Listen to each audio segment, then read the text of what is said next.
ત્રટક્યા। રાજ્ય સરકારના કર્મચારીઓ માટે આનંદના સમાચાર, મોંઘવારી ભથ્થામાં વધારો। રાજ્ય સરકારના કર્મચારીઓ માટે આનંદના સમાચાર સામે આવ્યા છે। 7મા પગાર પંચનો લાભ મેળવતા રાજ્ય સરકારના કર્મચારીઓને કેન્દ્રના ધોરણે મોંઘવારી ભથ્થામાં 3% વધારો કરવામાં આવ્યો છે। હવેથી 1 જુલાઈ 2024થી 3% વધારો કરી 53% મોંઘવારી ભથ્થું મંજૂર કરવામાં આવ્યું છે। તો પેન્શનર્સ અને કર્મચારીઓને 1 જુલાઈ 2024થી મૂળ પગારના 53% મોંઘવારી ભથ્થું મળશે। રાજ્ય સેવાના અને પંચાયત સેવા તથા અન્ય મળીને 4.45 લાખ કર્મચારીઓ અને 4.63 લાખ પેન્શનર્સને લાભ મળશે। રાજ્ય સરકાર અને પંચાયતના કર્મચારીઓને જુલાઈ 2024થી નવેમ્બર 2024 સુધીના મળવાપાત્ર મોંઘવારી ભથ્થાના પગાર તફાવતની રકમ ડિસેમ્બરના પગારની સાથે રોકડમાં ચૂકવવાની રહેશે। કાતિલ ઠંડીના નવા રાઉન્ડ માટે થઈ જજો તૈયાર। 3 દિવસ બાદ ફરી ધ્રુજશે ગુજરાત। ગુજરાતમાં શિયાળો જામી તો ગયો છે, પરંતુ હજુ જોઈએ એવી ઠંડી પડતી નથી। અમુક શહેરોને બાદ કરતા તાપમાન 15 ડિગ્રીથી નીચે પણ નથી ગયું। 2 દિવસથી તો લોકોને શિયાળો ગાયબ થઈ ગયો હોય તેવો અહેસાસ થઈ રહ્યો છે। તાપમાન ફરી ઊંચકાઈને 18 ડિગ્રી આસપાસ પહોંચી ગયું છે, પરંતુ ફરી એકવાર ઠંડીનું ટોર્ચર સહન કરવા તૈયાર થઈ જજો। કાતિલ ઠંડીનો રાઉન્ડ આવી રહ્યો છે। હવામાન વિભાગની આગાહી મુજબ આગામી 3 દિવસ વાતાવરણ સ્થિર રહેશે। બાદમાં 3 દિવસ બાદ ઠંડીનું જોર વધશે। 3 દિવસ બાદથી રાજ્યના તમામ જિલ્લાઓમાં 2 થી 4 ડિગ્રી સેલ્સિયસ તાપમાનમાં ઘટાડો થઈ શકે છે। એટલે ફરી એક વખત ગાત્રો થીજવતી ઠંડી ગુજરાતવાસીઓએ તૈયાર રહેવું પડશે। ગુજરાત ઉપર આવતા પવનો હાલમાં ઉત્તર પૂર્વ અને પૂર્વ દિશા તરફથી આવી રહ્યા છે। તથા તાજેતરમાં જ તમિલનાડુમાં ટેંગલ વાવાઝોડાએ જે તારાજી સર્જી હતી તેના ભેજ હજુ પણ ઉત્તર પૂર્વ અને પૂર્વ દિશા તરફથી ગુજરાત સુધી આવી રહ્યા છે। તેથી તાપમાનમાં વધારો થયો છે, પરંતુ આગામી 3 દિવસ બાદથી ફરી એક વખત તાપમાનમાં ઘટાડો આવશે અને લઘુત્તમ તાપમાન ઘટતા વધુ એક ઠંડીનો રાઉન્ડ અનુભવાઈ શકાય છે। 3 દિવસ સુધી અમદાવાદ અને આસપાસના વિસ્તારનું લઘુત્તમ તાપમાન 20 ડિગ્રી સેલ્સિયસની આસપાસ નોંધાઈ શકે છે।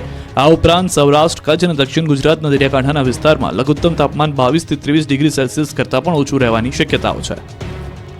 વડોદરામાં ટ્રાફિક જવાનને કચડવાનો પ્રયાસ તો અકસ્માત કરનારા જીપ ચાલકની નફટાઈ, કહ્યું મરી તો નથી ગયો ને।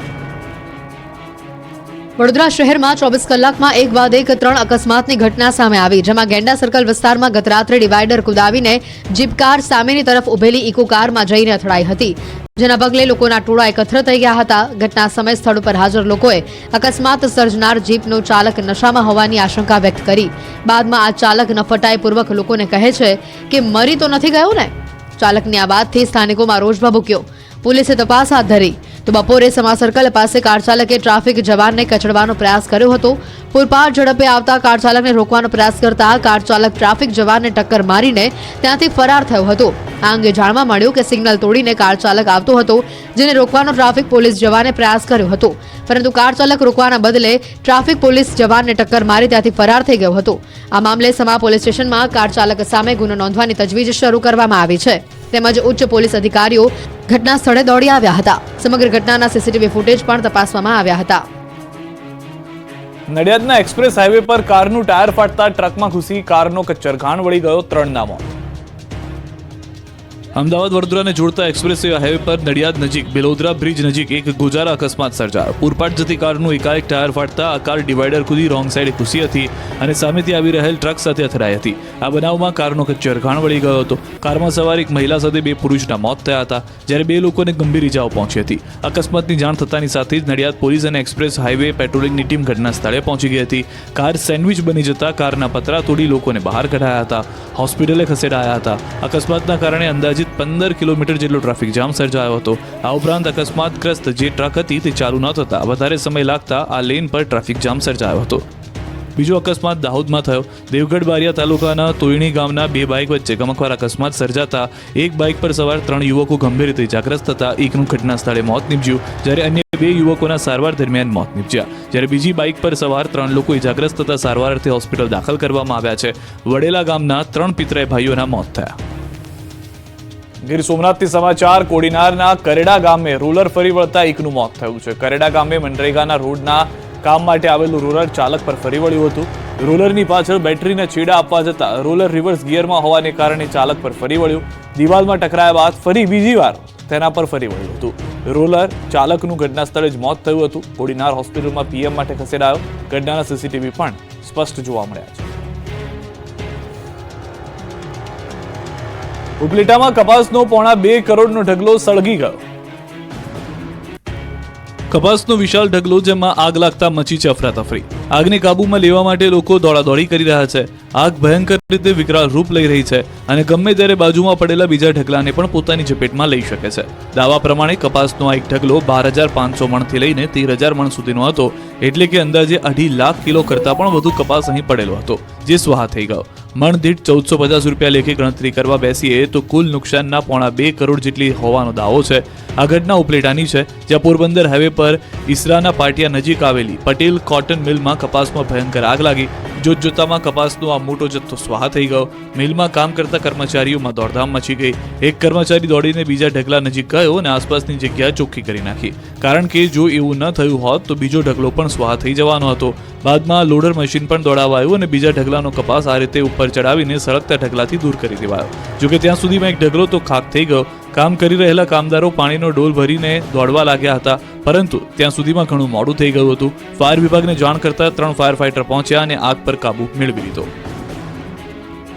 અમદાવાદના પોશ વિસ્તાર વસ્ત્રાપુરના બંગલામાં ત્રાટકી ચોર ટોળકી. અમદાવાદના રસ્તાઓ પર રાત્રે પોલીસના ધાડે ધાડા ઉતારી દેવાયા છે. નબીરાઓને પકડવાના નામે નિર્દોષ લોકોને પકડી પોલીસ તોડપાણી કરી રહી છે. એક રસ્તા ઉપર પોલીસે ધામા નાખ્યા છે, પણ નિર્દોષ કાર ચાલકોને પકડતી પોલીસને તસ્કરો દેખાતા નથી. શહેરના હાડસમા વસ્ત્રાપુર વિસ્તારના સત્યમ બંગલોઝમાં ચોર ટોળકી ત્રાટકી હતી. બંગલામાં રહેતો પરિવાર કડકડતી ઠંડીમાં મીઠી ઊંઘ માણી રહ્યો હતો, ત્યારે તસ્કરોએ બંગલામાં પ્રવેશીને હાથફેરો કર્યો. સવારના 5 કલાકે ઘરમાં ચોરો ઘૂસ્યા હતા અને રોકડ અને અન્ય બેગ ઉઠાવી ફરાર થઈ ગયા હતા. ચોરોના અવાજને કારણે મકાન માલિક ઉઠી ગયા હતા અને નીચે આવ્યા ત્યાં સુધીમાં ઘરના દરવાજા ખુલ્લા મૂકી ભાગી ગયા હતા. વલસાડના એટીએમમાં સાપ પૈસા ઉપાડવા ઘૂસી ગયો. વલસાડના પારડીમાં આવેલા એક એટીએમ મશીનના કેબિનમાં સાપ ઘૂસી જવાની ઘટના બની છે. મળતી વિગતો અનુસાર પારડીમાં આવેલા સેન્ટ્રલ બેંક ઓફ ઇન્ડિયાના એટીએમ મશીનમાં અચાનક જ સાપ ઘૂસી ગયો હતો. કેબિનમાં સાપ હોવાના કારણે નાણાં ઉપાડવા માટે આવતા લોકોમાં ભયનો માહોલ જોવા મળ્યો હતો. જોકે આ બનાવ અંગેની જાણ જીવદયા ગ્રુપના સભ્યોને કરવામાં આવતા તેઓ તાત્કાલિક અસરથી એટીએમ કેબિન પાસે આવ્યા હતા અને સાપનું સુરક્ષિત રીતે રેસ્ક્યુ કર્યું હતું. સાપનું સલામતી રીતે રેસ્ક્યુ થતા સૌએ રાહતનો શ્વાસ લીધો હતો. પ્રાથમિક જાણકારી પ્રમાણે એટીએમમાં ઘૂસી આવેલો સાપ બિનઝેરી પ્રજાતિનો હતો. રાજકોટમાં કલેક્ટરની બુલડોઝરવાળી 45 કરોડની 5000 ચોરસ મીટર જમીન પર ચાલ્યું બુલડોઝર. રાજકોટ શહેર અને જિલ્લામાં આવેલી કરોડો રૂપિયાની સરકારી જમીનો પર ગેરકાયદેસર ઉભા કરાયેલા દબાણો પર તંત્રનું બુલડોઝર ફરી વળ્યું. ધડાધડ દબાણો હટાવવામાં આવી રહ્યા છે. પશ્ચિમ મામલતદાર અજીત જોશી અને તેઓની ટીમ દ્વારા ચુસ્ત પોલીસ બંદોબસ્તની વચ્ચે રૈયાધાર વિસ્તારની અતિ કિંમતી ₹45 કરોડની કિંમતની 5000 ચોરસ મીટર સરકારી જમીન ઉપર ખડકાયેલા કમર્શિયલ દબાણો ઉપર બુલડોઝર ફેરવી દેવામાં આવ્યું. શ્રીજી પાર્ક, કામેશ્વર હોલની સામે આવેલી અને યુએલસી ફાજલ જેવી 5000 ચોરસ મીટર જમીન કે જેની વર્તમાન બજાર કિંમત ₹45 કરોડ જેટલી થાય છે, તેના ઉપર લાંબા સમયથી ગેરકાયદેસર રીતે બંધાયેલા કમર્શિયલ દબાણો ઉપર બુલડોઝર ફેરવી દેવામાં આવ્યું. આ જમીન ઉપર સર્વિસ સ્ટેશન, ગેરેજ, વંડા સહિતના 7 દબાણો લાંબા સમયથી ઉભા કરી દેવામાં આવ્યા હતા. આ દબાણો હટાવી દેવાની નોટિસો ફટકારવામાં પણ આવી હતી. આમ છતાં દબાણકર્તાઓએ સ્વૈચ્છિક રીતે દબાણો નહીં હટાવાતા બુલડોઝર ફેરવી દઈ કરોડોની કિંમતની સરકારી જમીન દબાણમુક્ત કરાવી દીધી છે. આ તરફ જામનગરના ગેંગરેપના આરોપીના ફાર્મ પર બુલડોઝર ફર્યું. ગૌચર જમીન પર બનેલા બાંધકામનો સફાયો. જામનગરથી 1 મહિના અગાઉ સામે આવેલી દુષ્કર્મની ઘટનામાં મુખ્ય આરોપી હુસૈન ગુલ મહમદ શેખના ફાર્મ પર તંત્રનું બુલડોઝર ફરી વળ્યું. આરોપીઓએ આ જગ્યાએ પીડિતાને પીખી હતી. તે જ જગ્યા પર ગૌચર જમીન પણ હતી, જેના પર આરોપીએ ગેરકાયદેસર કબજો જમાવ્યો હોવાનું પોલીસ તપાસમાં સામે આવતા આજે જામનગર જિલ્લા એસપી, ડીવાયએસપી, ડીટીઓ અને ટીડીઓ સહિતના અધિકારીઓની હાજરીમાં 11 વીઘા જમીન ખુલ્લી કરાઈ છે. મોટા થાવરિયા ગામ નજીક આવેલા અસદ નામનું ફાર્મ હાઉસ ગૌચરની જમીનમાં હોવાનો ખુલાસો થયો. મુખ્ય આરોપી હુસૈન ગુલ મહમદ શેખે ગૌચરની જમીન સર્વે નંબર જૂના 400 પૈકી 26 જેના સર્વે નંબર 873 ખાતે ગેરકાયદેસર દબાણ કર્યું. આરોપી હુસૈન ગુલ મહમદ શેખે ગૌચરની 11 વીઘા જમીન પર અસદ નામનું ફાર્મ હાઉસ તથા તારનું ફેન્સિંગ કરી દબાણ કર્યું. આ જગ્યા પર બુલડોઝર ફેરવવામાં આવ્યું અને જમીન ખુલ્લી કરાઈ હતી. 16મી ડિસેમ્બરે ઊંઝા એપીએમસીની ચૂંટણી. ઉમેદવારી પત્રકો ભરવા ખેડૂતો અને વેપારીઓ ઉમટ્યા. એશિયા ખંડની સૌથી મોટી એવી ઊંઝા એપીએમસીની 16મી ડિસેમ્બરે ચૂંટણી છે. ચૂંટણીને લઈને ઉમેદવારી પત્રો ભરવાની શરૂઆત થઈ છે અને જેને લઈને સવારે 11 કલાકે ઉમેદવારી ફોર્મ લેવા માટે વેપારીઓ અને ખેડૂતો એપીએમસી ખાતે ઉમટી પડતા લાંબી કતારો લાગી હતી. ઊંઝા એપીએમસીની બહાર ચૂંટણી માહોલને લઈને મેળા જેવો માહોલ સર્જાયો હતો. ઊંઝા એપીએમસીના પૂર્વ ચેરમેન દિનેશ પટેલે ફોર્મ ભર્યું. ખરીદ વેચાણ વિભાગમાં દિનેશ પટેલે મોટી સંખ્યામાં સમર્થકો સાથે ફોર્મ ભર્યું. ઊંઝાના ધારાસભ્ય કિરીટ પટેલ અને એપીએમસીના પૂર્વ વાઇસ ચેરમેન અરવિંદ પટેલે ખેડૂત વિભાગમાંથી ફોર્મ ભર્યું તો નારાયણ કાકાના પુત્ર ગૌરાંગ પટેલ અને સુપ્રીત ફોર્મ લઈ ગયા. સાથે જ પૂર્વ સેક્રેટરી વિષ્ણુ પટેલ પણ ઉમેદવારી ફોર્મ ભર્યું છે. ઊંઝા એપીએમસીની ચૂંટણીને લઈને ખેડૂત વિભાગની 10 અને વેપારી વિભાગની 4 અને ખરીદ વેચાણ મંડળી માટે 1 બેઠક માટે ફોર્મ ભરાયું છે. આવતીકાલે ઉમેદવારી ફોર્મની ચકાસણી કરવામાં આવશે તેમજ 9 ડિસેમ્બર 2024 ફોર્મ પરત ખેંચવાની છેલ્લી તારીખ છે. તો 16 ડિસેમ્બર 2024 ચૂંટણી અને 17 ડિસેમ્બર 2024ના મતગણતરી થશે, જેમાં ખેડૂત વિભાગમાંથી 261, વેપારી 805 અને સહકારી ખરીદ વેચાણ મંડળીમાંથી 40 મળીને કુલ 1106 મતદારો મતદાન કરશે. બીઝર ગ્રુપના સર્વે સર્વા ભૂપેન્દ્ર ઝાલાથી અભિભૂત થઈ ગયા હતા એજન્ટ, માનતા હતા ભગવાન, વિદેશમાં જલસાના જુઓ દ્રશ્યો. બીઝર ગ્રુપના સર્વે સર્વા ભૂપેન્દ્ર ઝાલા અને તેના પંટેરિયા ભોળા લોકોના પૈસે વૈભવી લાઇફસ્ટાઇલ જીવી રહ્યા છે. બેફામ થયેલા આ ઠગબાજો રોકાણકારોના પૈસે લહેર કરી રહ્યા છે, જેનો વધુ એક વિડીયો સામે આવ્યો છે. હજારો લોકોને બાટલીમાં ઉતારી બીઝર ગ્રુપને લાખો કરોડો રૂપિયાનો ફાયદો કરાવનાર એજન્ટોને ભૂપેન્દ્ર ઝાલા વિદેશ ટૂરમાં લઈ જતો હતો. દ્રશ્યોમાં જોવા મળે છે કે મહાઠગ કંપની બીઝર ગ્રુપના એજન્ટ મયુર દરજી સહિતના એજન્ટો બાલીમાં મોજ મસ્તી કરી રહ્યા છે. બાલીમાં ફરીને મોજ આવી ગયા બાદ ભૂપેન્દ્ર ઝાલાને ભક્તિ કરતા હતા. વિદેશ પ્રવાસ કરાવવા બદલ આભાર માનતા એજન્ટો જોવા મળ્યા. બીજી તરફ કૌભાંડી ભૂપેન્દ્ર ઝાલા અને એમએલએ ધવલ ઝાલાની જુગલબંધીના એક બાદ એક વિડીયો જોવા મળી રહ્યા છે. આ વખતે એમએલએ ધવલ ઝાલા અને આરોપી મયુર દરજીનો વિડીયો સામે આવ્યો. મયુર દરજી અને ધારાસભ્ય એક સાથે દેખાયા, બંને એક સાથે ફરતા નજરે પડ્યા. પાટણમાં બાળ તસ્કરી કેસમાં વધુ એકની ધરપકડ. પાટણમાં બાળ તસ્કરી કેસમાં તપાસનો ધમધમાટ ચાલી રહ્યો છે. પાટણથી રાધનપુર અને રાધનપુરથી કચ્છ સુધી હચમચાવી નાખતી ઘટનાના તાર જોડાયેલા છે. એક બાદ એક બાળકોના દુશ્મનોની ધરપકડ થઈ રહી છે, ત્યારે વધુ એક શખ્સની ધરપકડ કરવામાં આવી છે. સાંઈ કૃપા હોસ્પિટલનું મેનેજમેન્ટ કરનારની ધરપકડ કરવામાં આવી છે. મેનેજમેન્ટ કરનાર અમૃત ચૌધરીને પકડી પાડવામાં આવ્યા છે. મહત્વનું છે કે જન્મ પ્રમાણપત્રને લઈને એસઓજી પોલીસે રાધનપુર પાલિકામાં કરી હતી તપાસ. રાધનપુર પાલિકાથી પ્રથમ બાળકનું જન્મ પ્રમાણપત્ર નીકળ્યું હતું. પોલીસ તપાસમાં રાધનપુરની સાંઈ કૃપા હોસ્પિટલમાં બાળકનું જન્મ પ્રમાણપત્રનું રજીસ્ટ્રેશન થયું હતું, જેથી પોલીસે સાંઈ કૃપા હોસ્પિટલનું મેનેજમેન્ટ કરતા અમૃત ચૌધરીને પકડી લીધો છે. અમૃત ચૌધરીએ બોગસ ડોક્યુમેન્ટથી કરવામાં આવ્યું હતું રજીસ્ટ્રેશન. એસઓજી પોલીસે અમૃત ચૌધરીની અટકાયત કરી વધુ પૂછપરછ હાથ ધરી. ધોરાજી તાલુકામાં અઠવાડિયામાં બીજા હત્યાની ઘટના. નાની પરબડી ગામે યુવાનની હત્યા, મૃતદેહ મળતા પરિવાર પર આફત. રાજકોટના ધોરાજીમાં નાની પરબડી ગામે સીમ વિસ્તારમાંથી એક યુવકનો મૃતદેહ મળતા ચકચાર મચી ગઈ છે. વિમલ સાગઠિયાને ગળે ફાંસો આપી હત્યા કરી મૃતદેહ સાગઠિયાના સુરાપુરા દાદાની મંદિરની બાજુમાં મૂકી દીધાનું સામે આવ્યું છે. આ અંગેની જાણ પરિવારજનોને થતા પરિવારજનો પર આભ તૂટી પડ્યું હતું. ઘટના સ્થળે પરિવારજનો દોડી આવ્યા. જુવાન જૂથ દીકરાનું મોત થતા પરિવારજનોએ રોકકડ કરી મૂકી. પરિવારજનોએ પોલીસ સમક્ષ શોબાળો મચાવ્યો. પોલીસે મૃતદેહનો કબજો લઈને હોસ્પિટલે ખસેડ્યો. વિમલના ગળામાં દોરીના નિશાન છે, તેમજ માથાના ભાગમાં પણ ઈજાના નિશાન જોવા મળી રહ્યા છે. એટલે કોઈએ હત્યા કરી હોય અને લાશને બાજુમાં મૂકી દીધી હોય તેવું હાલમાં શંકાસ્પદ તરીકે જોવા મળી રહ્યું છે. આ ઘટના સાંભળીને ગ્રામજનોને પણ ભારે ચિંતા વ્યાપી ગઈ છે. પરિવારજનોએ મૃતદેહ સ્વીકારવાનો ઇનકાર કરી દીધો છે. આરોપી નહીં પકડાય ત્યાં સુધી મૃતદેહ સ્વીકારાશે નહીં. પરિવારજનોનો હત્યા થયા હોવાનો આરોપ છે. સુરતમાં ડોક્ટરની બેદરકારીથી પ્રસૂતાનું મોત થતા પરિવારજનોનો હોબાળો. સુરતના કામરેજ હોસ્પિટલમાં ઘરમાં જ બાળકનું મોત થયા બાદ પ્રસૂતા માતાનું પણ સારવાર દરમિયાન મોત નીપજ્યું. પ્રસૂતાને દુખાવો ઉપડતા હોસ્પિટલ ખસેડવામાં આવી હતી અને સાથે તાવ પણ આવતો હોવા છતાં ડોક્ટરે યોગ્ય સારવાર ન કરતા અન્ય હોસ્પિટલ લઈ જવાનું કહીને હાથ ઊંચા કરી દીધા હોવાનો પરિવારે આક્ષેપ કર્યો છે. ખોટી દવા આપી હોવાનો પરિવાર આક્ષેપ કરી રહ્યા છે.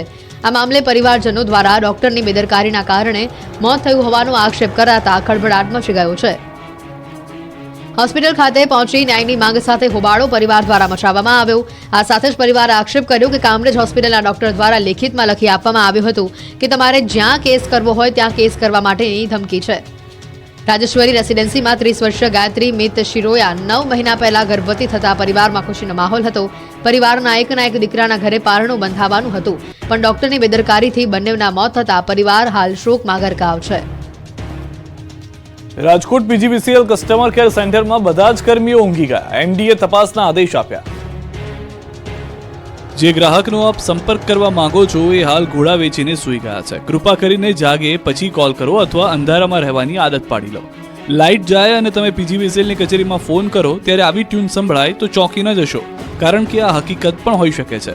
પીજીવીસીએલના નિંદ્રાધીન કર્મચારીનો એક વિડીયો વાયરલ થયો છે. દાવા પ્રમાણે આ વિડીયો રાજકોટની પીજીવીસીએલ કચેરીના કસ્ટમર કેરનો છે, જે રાત્રિના સમયે કામ પર આવતા કસ્ટમર કેરના કર્મચારીઓ સામૂહિક ઊંઘ મેળામાં આવ્યા હોય એમ ઊંઘી ગયા છે.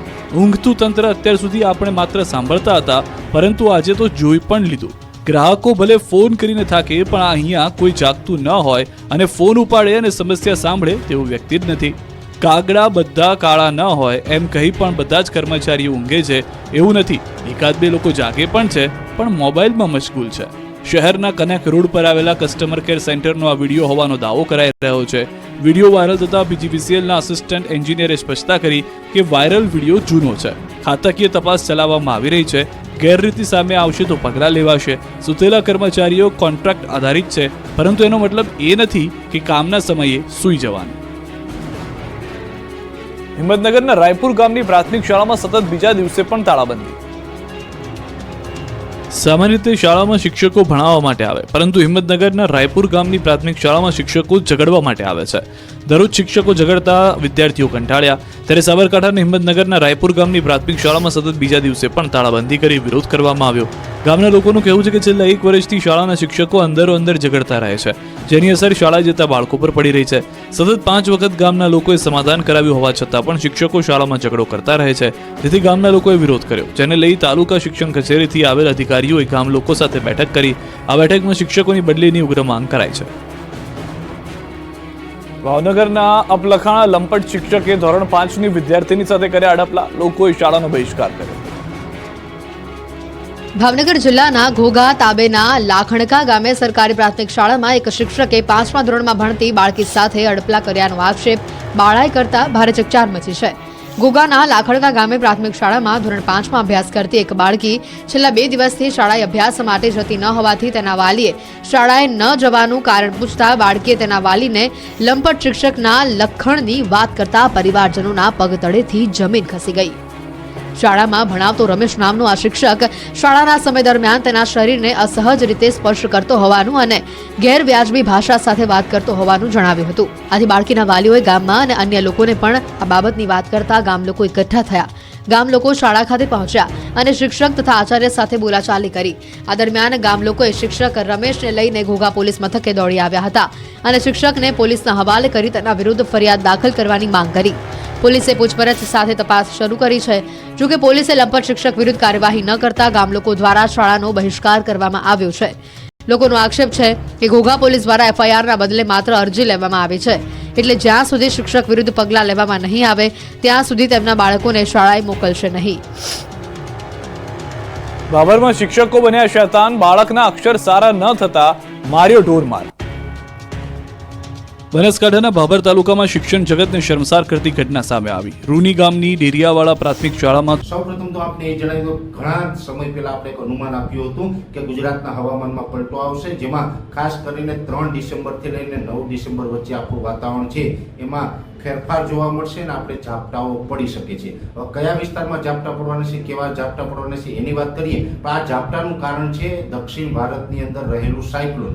આમ જોવા જઈએ તો ઘણા સમયથી દક્ષિણ ભારતમાં એક સાયક્લોન હતું જે તમિલનાડુથી પૂર્વ દિશામાં અને શ્રીલંકાથી ઉત્તર અને ઉત્તર પૂર્વ દિશાની અંદર જે સાયક્લોન ક્રિએટ થયું હતું એ સાયક્લોનનું નામ છે ફેન્જલ. એ સાયક્લોન તમિલનાડુ ઉપર લેન્ડફોલ કરી અને આગળ વધી રહ્યું છે. એ સાયક્લોનને કારણે દક્ષિણ ભારતના તમિલનાડુ, પુડુચેરી છે, કેરળ હોય અથવા તો કર્ણાટક જેવા વિસ્તારો છે એમાં ખૂબ ધોધમાર વરસાદો પણ નોંધાયા છે અને પુડુચેરી અને તમિલનાડુની અંદર તો અતિ ભારે વરસાદોને કારણે જનજીવન પણ ઠપ થયું છે. હવે એ વાવાઝોડું હતું એ નબળું પડતા આગળ વધી અને અત્યારે આજનું જે અમારું લેટેસ્ટ પ્રિડિક્શન છે એ મુજબ અત્યારે કર્ણાટકથી 300 કિલોમીટર પશ્ચિમ દિશામાં એ સાયક્લોન છે એ અરબ સાગરમાં પ્રવેશ કરી ગયું છે અને અત્યારે એ સાયક્લોન છે ખૂબ નબળું પડી ગયું છે. અત્યારે જો કે એ સાયક્લોનની કેટેગરી નથી, એ સાયક્લોનમાંથી નબળું પડી અને ડીપ ડિપ્રેશન નબળું પડી ડિપ્રેશન અને અત્યારે વેલ માર્ક લો પ્રેશરની કેટેગરી છે. એટલે વેલ માર્ક લો પ્રેશરની કેટેગરીની અંદર એ સિસ્ટમ છે એ કર્ણાટકથી પશ્ચિમ દિશામાં અરબ સાગરની અંદર સક્રિય છે. અત્યારે હવે થોડીક ઉત્તર તરફ અને વધારે પડતા એ પશ્ચિમ દિશા તરફ આગળ વધે તેવી શક્યતાઓ છે. જોકે આને કારણે ગુજરાતનો કોઈ મોટો ખતરો નથી, પણ હવે આજથી પણ ઘણા વિસ્તારોની અંદર હવામાનમાં પલટો આવ્યો છે આજે 3 ડિસેમ્બરથી, અને હજુ 6-7 ડિસેમ્બર સુધી ગુજરાતના હવામાનમાં પલટો જોવા મળે તેવી શક્યતાઓ છે. જોકે ઓલ ઓવર ગુજરાતમાં તમામ વિસ્તારોની આની અસર નથી થવાની કે તમામ વિસ્તારોની અંદર વાદળછાયું વાતાવરણ થવાનું નથી, પણ ઘણા બધા વિસ્તારોની અંદર વાદળછાયું વાતાવરણ પણ થશે. લગભગ 60% આસપાસ વિસ્તારને તો આવરી લેશે અને અમુક વિસ્તારમાં માવઠાના ઝાપટાની શક્યતાઓ છે. સૌપ્રથમ તો જે માવઠાના ઝાપટાની શક્યતાઓ છે એની વાત કરવા જઈએ તો મધ્યપ્રદેશ અને મહારાષ્ટ્ર બોર્ડર લાગુ વિસ્તારમાં ઝાપટાની શક્યતાઓ છે, જેમાં દાહોદ, ગોધરા અને છોટાઉદેપુર કે જે મધ્યપ્રદેશ બોર્ડર છે ત્યાં પણ હળવા સામાન્ય છૂટાછવાયા માવઠાના ઝાપટા છે એ પડી શકે. જો કે આ જે 3 જિલ્લા છે દાહોદ, ગોધરા અને છોટાઉદેપુર, એ 3 જિલ્લામાં જે છાટાછૂટીની શક્યતાઓ છે એટલે સમગ્ર 3 જિલ્લામાં ન પડે પણ છૂટાછવાયા પડે, 2-5 ગામમાં પડે, 2-5 ગામમાં ન પડે, એવી રીતે છૂટાછવાયા અને એકદમ હળવા સામાન્ય હશે કે જેને કારણે કોઈ ખેતી પાકને કે આપણે બીજા કોઈ માલ મિલકતને નુકસાન થાય તેવી સંભાવનાઓ નથી, પણ છૂટાછવાયા ઝાપટાઓ ચોક્કસથી ત્યાં જોવા મળશે. એવી જ રીતે દક્ષિણ ગુજરાતમાં પણ ઘણા બધા વિસ્તારોની અંદર ઝાપટાની શક્યતાઓ છે.